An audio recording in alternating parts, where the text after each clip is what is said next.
Hello,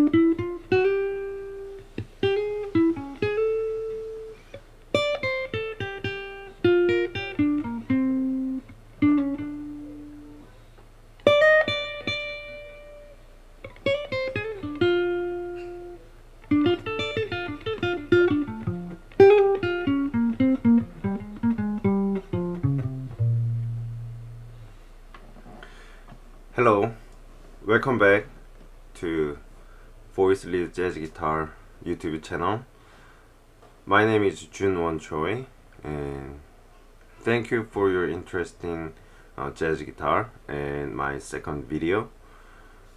Last time I talked about Wes Montgomery, his octave position that he also incorporate with while he is doing his single line solo, right?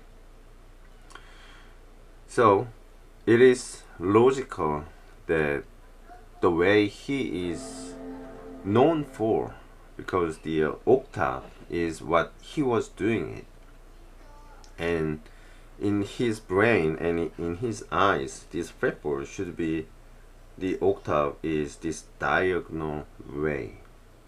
That's why he is playing that structure. And now, today, I am going to talk about the Wes line. The Wes line is the name that my teacher at Berklee College of Music, Richie Hart, he named that name. So Wes line is what we played before. I will explain one more time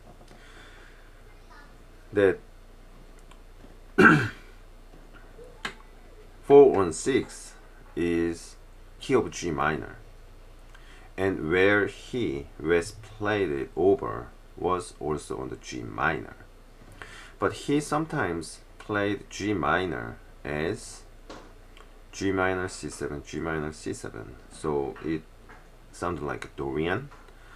Sometimes in the same track, same solo, he treated like a tonic minor, which he adds F sharp to it, so he kinda playing melodic minor sound.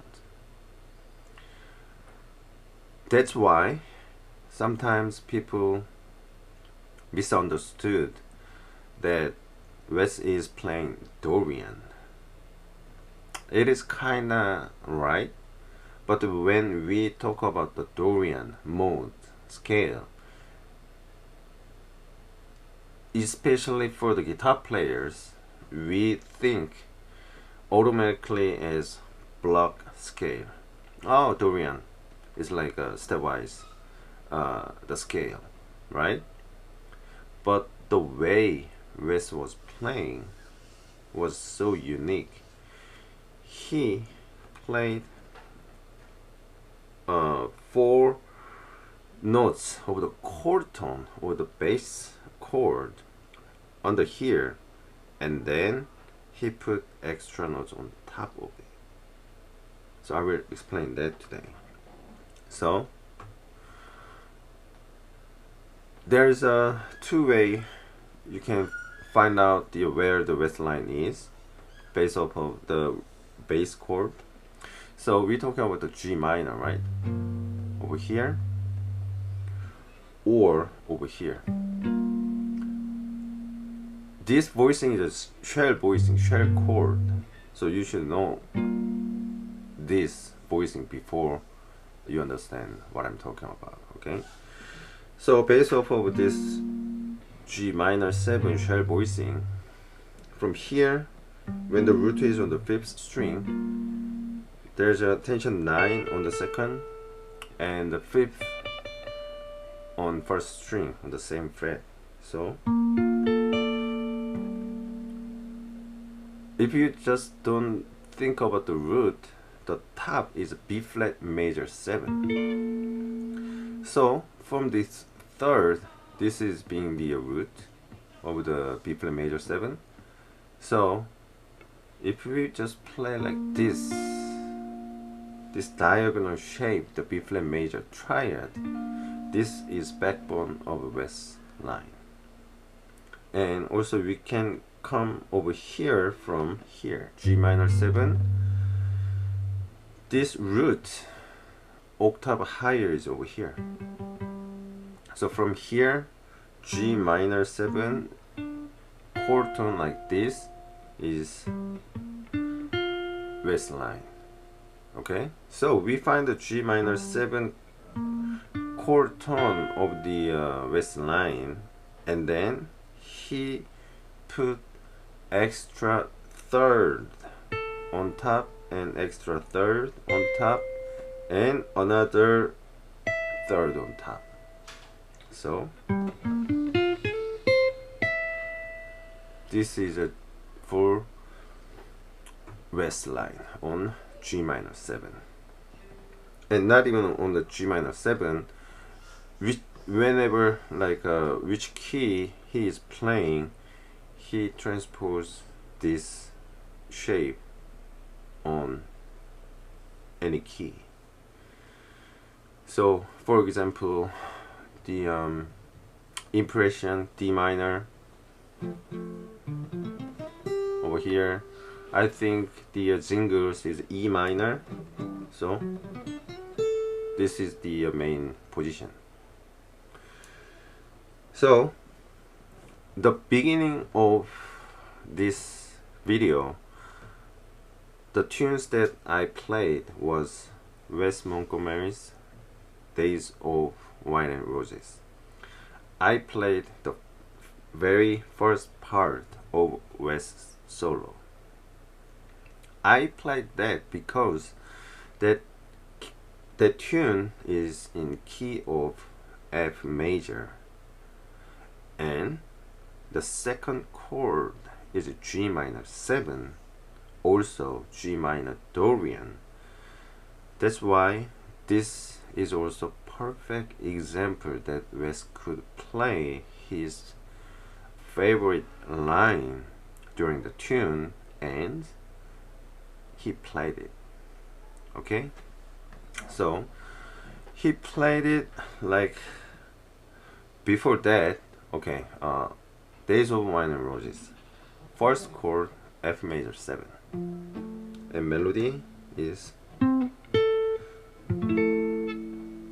then before this melody is happening, the chords go to E flat 7, right? But then this band, they are playing not the E flat 7 but E flat major 7. That's why this tune at that point is so different than other versions. But I wanted to talk about the next part. So F major 7, E flat 7, A minor 7, D7, G minor 7. So there is a G minor 7 for 2 major, and then B flat minor 7, E flat 7. Over here, during the 2 major of G minor 7, he is playing his West line, but he didn't play as just like that. He played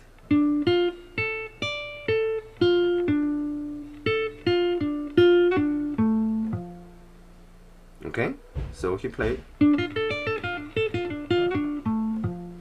this is his G minor 7. You see? And if you want to see my right hand, or down pick can make this sound. So what I'm saying is, if you want to make this particular rhythmic feel, go on over here on your left hand with your 3 fingers. Try this.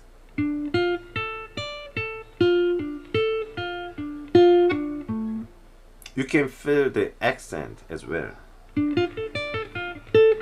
right? That's a natural, because there is a, you have to come over here quickly. That's why there is accent over here, right? This is just so fun.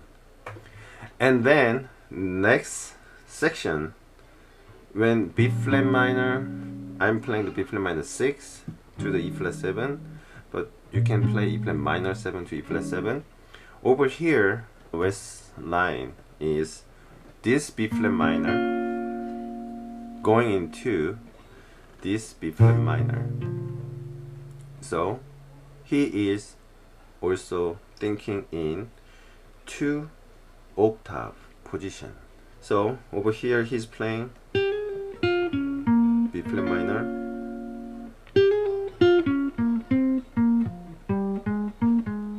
and then he comes down B flat minor. So before West, there was another guitar players who used this structure, and he got fame for world, and he toured worldwide. Guess who? Django Reinhardt. We know, and everyone know, that Django got his 2 fingers over here, ring finger and pinky, burned. That's why while he is playing single line, he can only use these 2 fingers, and sometimes when he's playing the chords, he play with this ring finger. Okay, so this is the famous Django line in 2 octave with same fingering, same structure.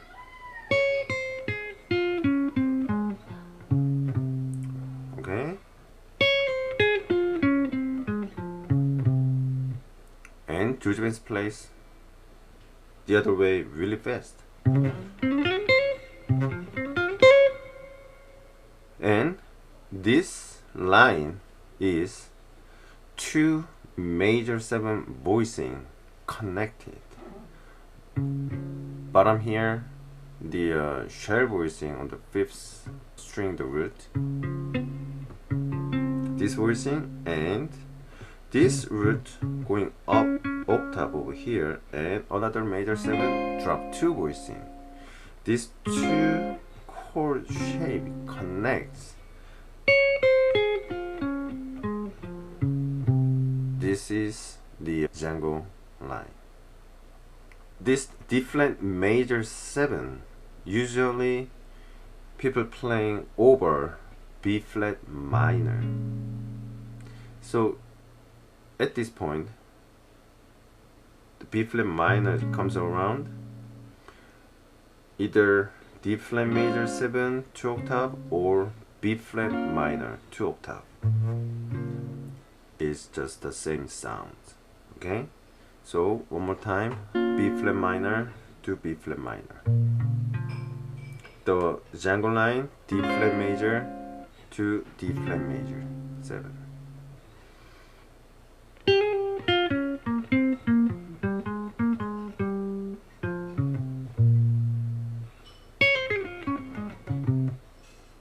Same octave, diagonal shape. I haven't talked about the West line in 2 octave position yet, because it is hard to see it, and there is barriers that once to get the West line right, because the guitar players too much trained in positions where your index finger is at a certain fret. You guys don't want to move around, right? That was my real struggle, that whenever, like for a student, no matter where their levels are, the beginner or even the graduate from some jazz studies college, or like MI, like Berkeley, wherever. Once their hands on the fretboard, the index finger is their position and they don't want to move. But look at this, West line, the first two notes you have to move over here. First two notes you need to come over here, and then you have to come over here, and then over here. So the Django line is already just with the two finger and moving around. So I don't know, but that's why it is people just get it easier than West line. But yeah, people tend to having a hard time to get it accustomed to that West line. This is only my second video, and I will keep talking about same-octave structure down here, diagonally over here you will find it, and also there is 2-octave phrase in West line. He played in the 4 and 6 and also on Days of Wine and Roses. Almost same exact phrase.